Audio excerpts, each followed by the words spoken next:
And subscribe for more.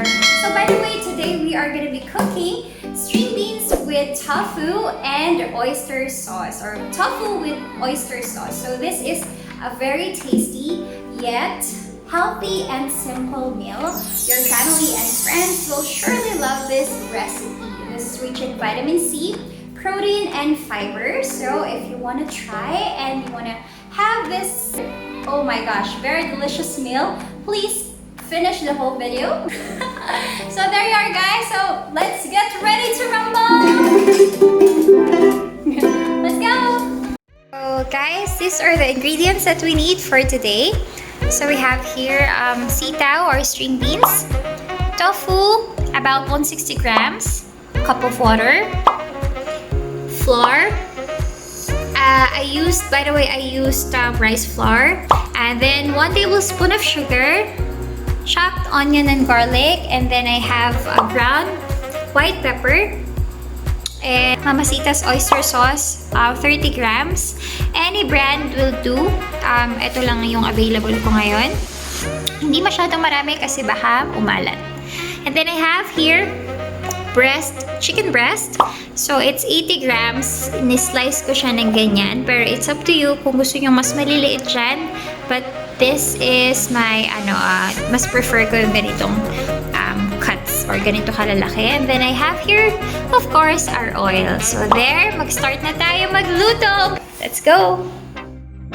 Ayan. So next time, painit na tayo ng pan. Ayan, mainit na siya. And yung oil sa pan, ayan.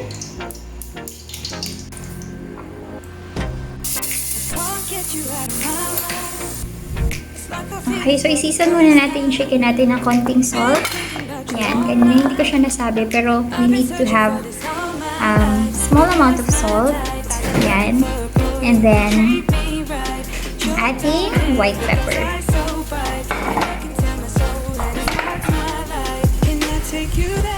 Okay, so i-season muna natin yung chicken natin ng konting salt. Yan, kanina hindi ko siya nasabi, pero we need to have small amount of salt. Yan. And then, ating white pepper. Natin siya. Same with our tofu. I want to season this with konting salt. Yan. And then, konting white pepper. There.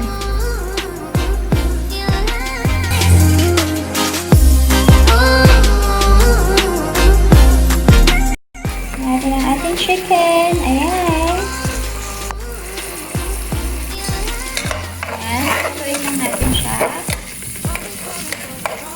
Para kumapit yung lasa ito. Ayan. For this all my life, you're just my type. I've been looking for a boy who can treat me right. Your dark hair with those eyes so bright, they look into my soul and it sparks my life.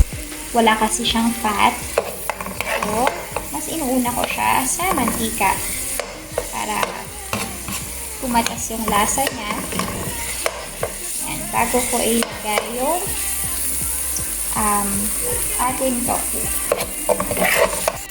Kung makikita nyo, ginilid ko siya kasi ilalagay ko naman si tofu dito sa side na to.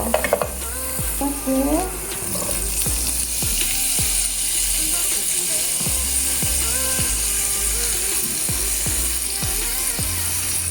Ayan. So, ginilid ko siya kasi gusto kong makita yung talagang medyo light brown na yung tofu. Kasi pag pinagsama-sama ko sila, Possible na madurog siya kasi malambot kasi siya. So, optional, pwede nyo rin gawin. Another thing is, pwede nyo siyang lagyan ng flour bago nyo isalang yung sa mantika, yung tofu. Lagyan nyo siya ng konting flour, tapos unahin nyo siyang i-prito, tapos iset aside nyo, tsaka nyo i-prito yung chicken. O saka nyo isute yung chicken. Pero since eto na tayo, nandito na, pwedeng ganito yung technique. Yan, para hindi siya madurog. Hayaan nyo lang siyang ganyan.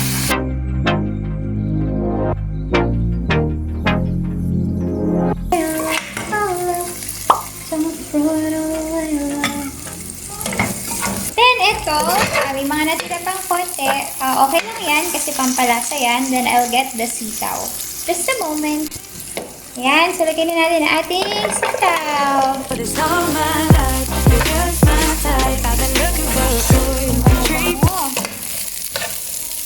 Now, kapag nag-isa na yan ng ganyan, lalagyan na natin siya ng water.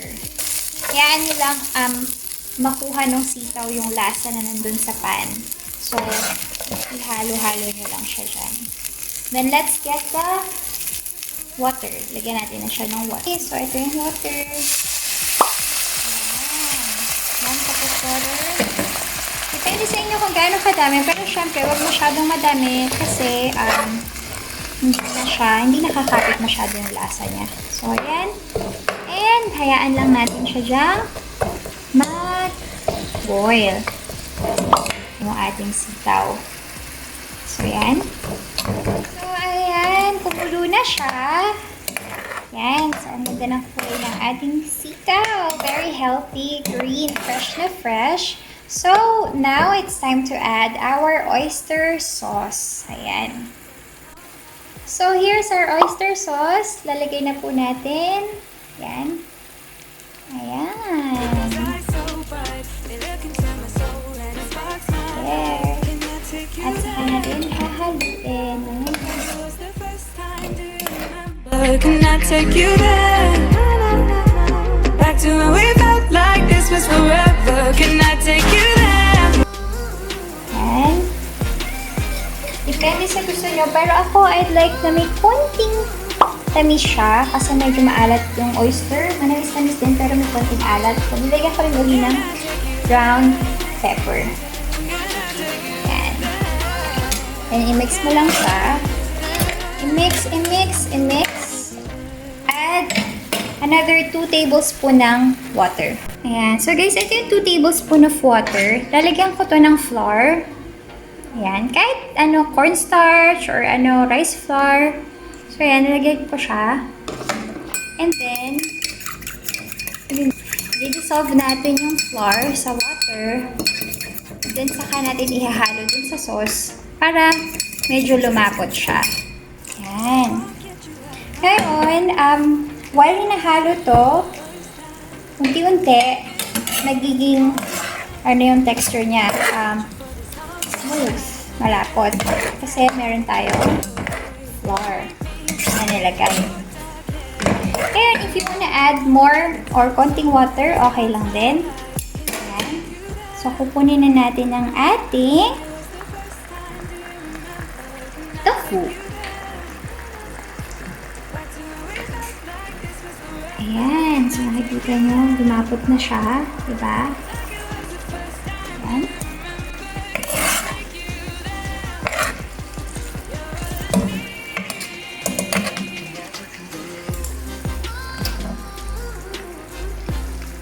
Oh my God, ang sarap. So, halo na natin ang ating mixture ng tofu at ng chicken breast. Ayan.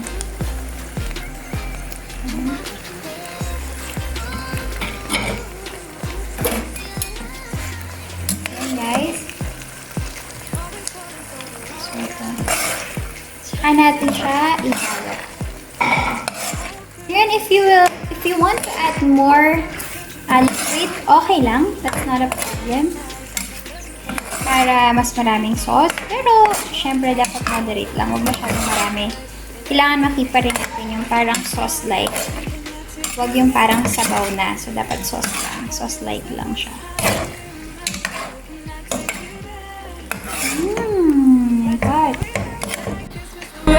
Can I take you there?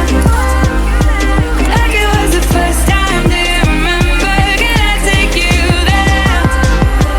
You're all I need. Can I take you there?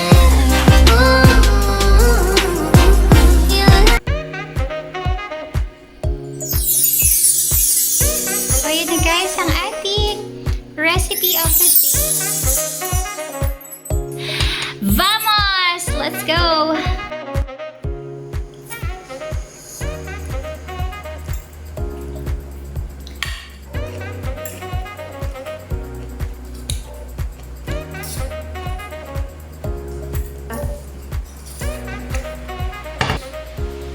Sarap. Sobrang perfect to sa mga health conscious and pati sa kids, magtusahan nila to, and family and friends, of course, for everyone. Sobrang itry nyo to, and leave a comment down below kung nagustuhan nyo yung recipe, and also if you have suggestions, ayan, and also kung may mga gusto pa kayong i-request na ipaluto. Laging masarap ang kain natin, ayan. At kung ano, marami pa akong i-upload ng mga healthy options or healthy meals. At puto ka lang dyan. Sarap. Ayan, guys. Hanggang dito na lang. Uubusin ko na itong gulay na to. At napuputol-putol yung pagkain ko.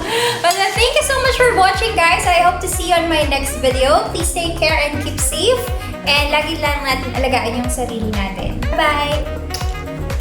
And shout out time, guys. Numero 1, Mark J. Belolo from Lyceum Laguna of Culinary Institute, Ninfa Rodriguez, Dr. Marcos Izrueta, Korea, to Clocks, to J. Reyes, to Alvin Alcasola of Quezon City, and to Faye Arete, and sino pa ba?